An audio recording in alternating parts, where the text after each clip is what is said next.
included, have given our heart to people that could not handle it, and we knew they couldn't handle it when we gave it to them, but we were trying to give them the benefit of the doubt. They didn't know that they were not the best person for us. It was not the best way to go, but we ignored all of the signs.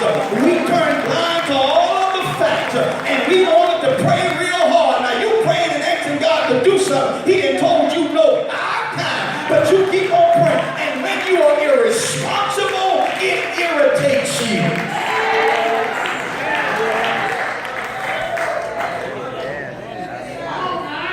It's irritating. Well said. Turn to your neighbor. Irresponsibility is irritating.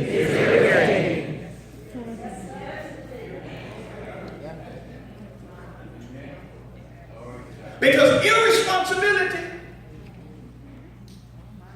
watch this, cancels the excuses you use to blame other people. That's right, sir. That's right. He did me wrong. Bishop, your boy ain't right. He ain't right, Bishop. He's sitting up in church learning that word. He ain't right. Why he ain't right? He went out, he kicked it a few times, and then, he got what he wanted, and he went on about his business. He ain't right, Bishop. And you know what, King? But you heard the same words.